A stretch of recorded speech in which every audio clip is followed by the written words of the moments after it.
It's basically a critique of the education system, which is quite ironic considering I do pride myself with the knowledge that a lot of people say that I've inspired them to go back into higher education. I think like if you follow me on my Patreon, it's no secret that I also have my personal distrust or disliking for academia because it's a fresh wound, because I'm still wounding, because I'm still at university. Today I'll be talking to you about two topics.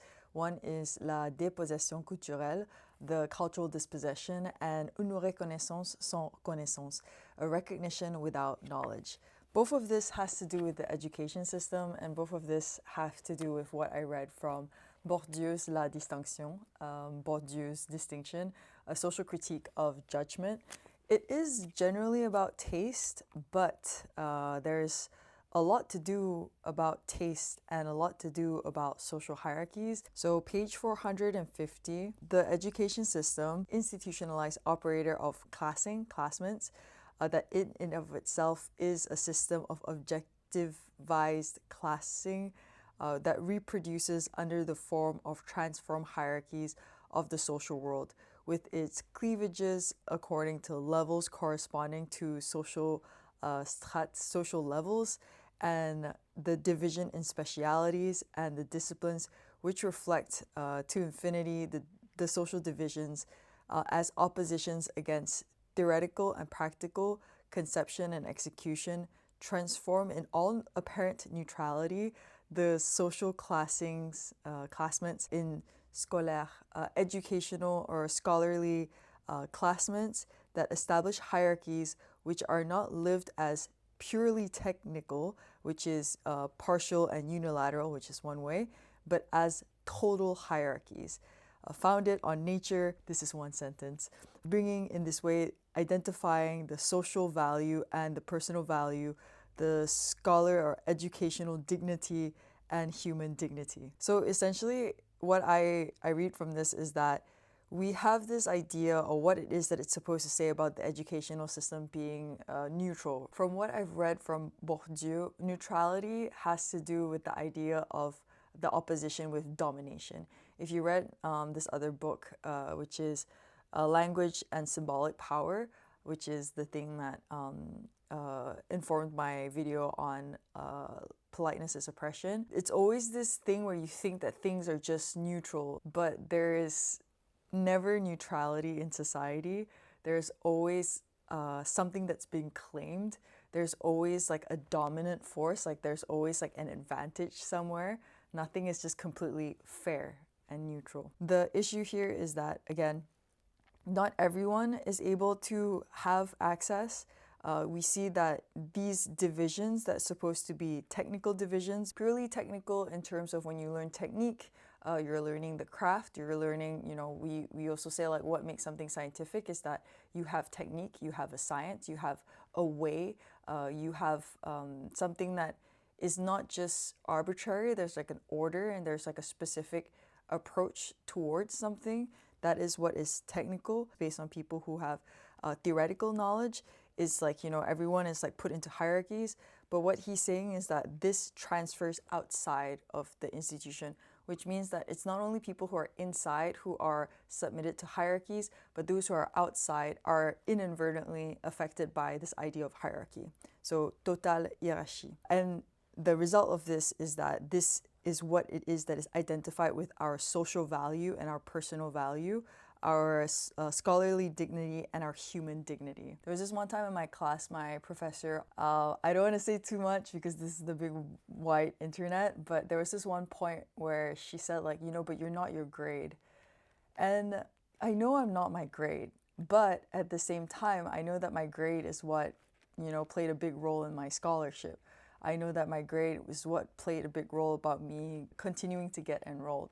We all know that the grade is not everything, but the grade actually signifies something. So for me to have made that series on quantum mechanics, well, it's still in the making, I taped it before I got my grade. But once I got my grade, which is a very high grade, I was like, okay, like, there's someone who's been doing this like for years and years and years, like more than me, who basically legitimized that I have the correct understanding of science. La culture qui est censée garantir le titre scolaire et une copie de ce qui fait l'homme accompli dans sa définition dominante, en sorte que la privation est perçue comme une mutilation. Okay. So continuing on, it doesn't get better. Culture is supposed to guarantee the scholarly title, and culture is self-cultivation, self-perfectioning. But, you know, culture at large is the continuation of passing on of knowledge and heritage. But also, there's this thing that I read, if I find the quote, I'll put it somewhere, about how he associates culture with art. And the capacity to engage with art. So culture is supposed to guarantee the scholarly title of one of the fundamental components which makes so that man accomplishes in its dominant definition in a way that its privation,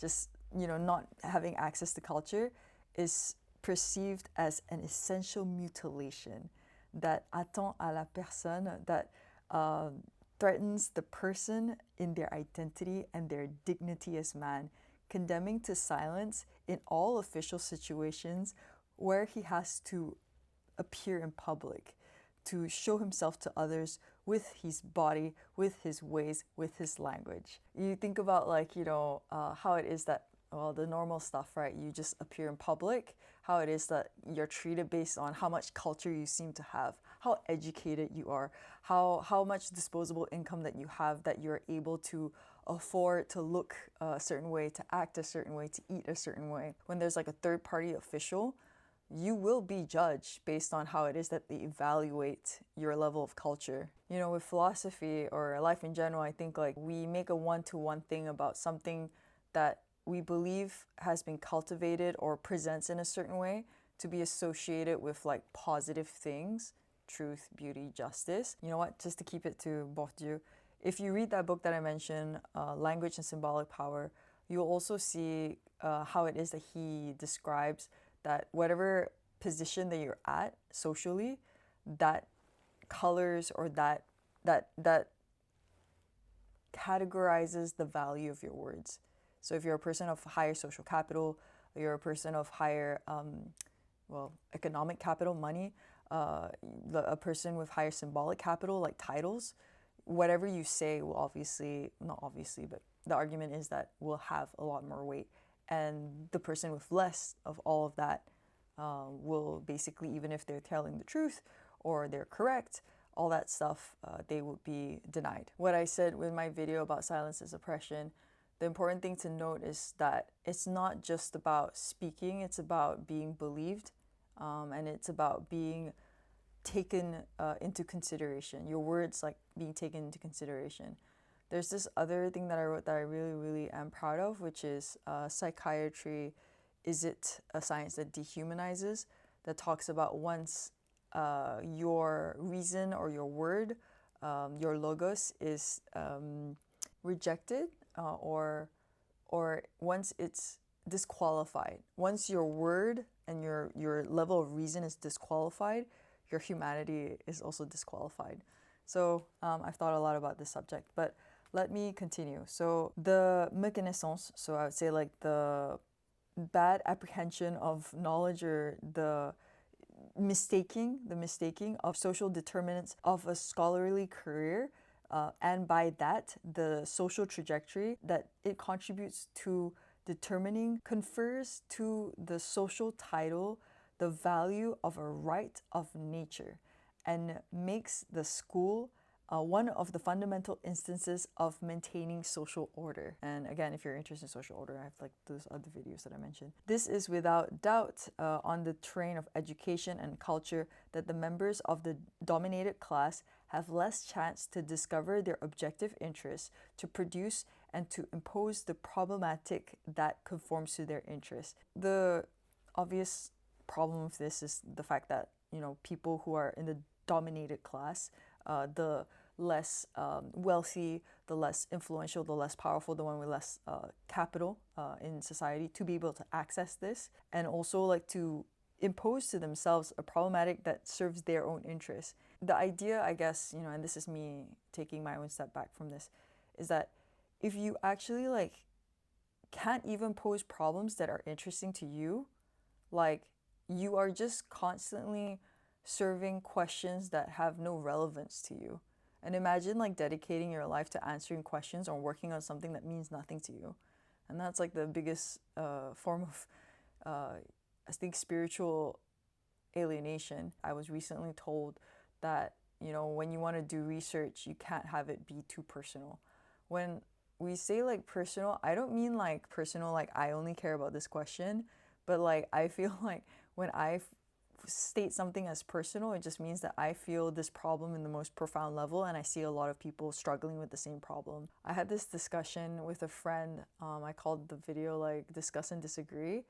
And I think that like still shows my position of like, what is the point of doing any of this if we can't ask our own questions that interest us? So continuing on, in effect, the conscience of the economic and social determinants of the cultural dispossessions varies almost in the inverse reason of cultural dispossession. And then he showed like this tableau 26. It says like to pursue your studies depends on, and then like, you know, you get to vote intelligence or your social milieu, your social standing. And then for those in agriculture, 65 said that it's based on your intelligence, and then 29 says it's about your social standing. And then like for artists, 74% says that it is your intelligence. Basically all of them, the majority of them as the classe moyenne, middle class. Middle class thinks that it has to do with your social standing, but everyone else thinks that it has to do with more so your intelligence than your social standing. I'm wondering if he's saying that you believe that the reason why you can't study is because you're not intelligent enough, instead of it being linked to your social class. He continues with the charismatic ideology, which attributes to a person to its natural gifts and their merit, their entire responsibility of their social destiny. Yeah. Also, like, you know, I think we can think a lot about like Zizek as well, like this ultra or entire responsibility, and trying to make you think that it's nothing to do with your social determinations, which are at play. Okay, the last sentence is like, I have to just like translate by myself, but il n'est pas de rapport hiérarchique qui ne tient une part de la légitimité que les dominés eux-mêmes lui reconnaissent de sa participation. So there's no legitimacy to this hierarchy relation if the dominated, they themselves, do not recognize this of their participation. Confusedly seen as the opposition between instruction and ignorance. So the reason why it is that they have this view that the reason why it is that you can't continue your studies is because you're not intelligent, and it's not so much about the other determinations. It's because that they believe that they themselves, having not participated, having not being instructed, are ignorant.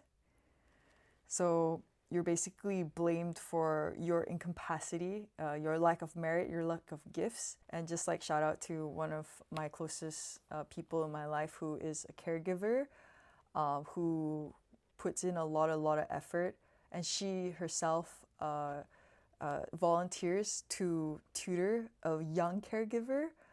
She also advocated, oh, this warms my heart. Sorry, it just got emotional, but how I just wanted to end this was, this kid, this child, has finally and deservingly and kindly been gifted this opportunity to see that he actually has the capacity to succeed, that his bad grades or his ignorance or so-called shown unintelligence, it's not due to his personal gifts or lack of trying, but that it is due to the social determinations that makes it so that his family cannot afford a proper caregiver, so that he is the one who chooses to, because again, I know he's a kid, but you got to give a kid a credit, like, because not a lot of kids would be like, oh yeah, I will take care of this person.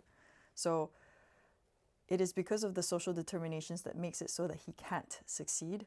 But then when you have institutions and kind-hearted people who advocate and help these people, you can see that what it is that stops a person from actually engaging in culture, engaging in education is not so much because they're unintelligent, but because they just don't have the opportunities or that it is deprived from them. But yeah, I hope you find this helpful and I'll talk to you soon.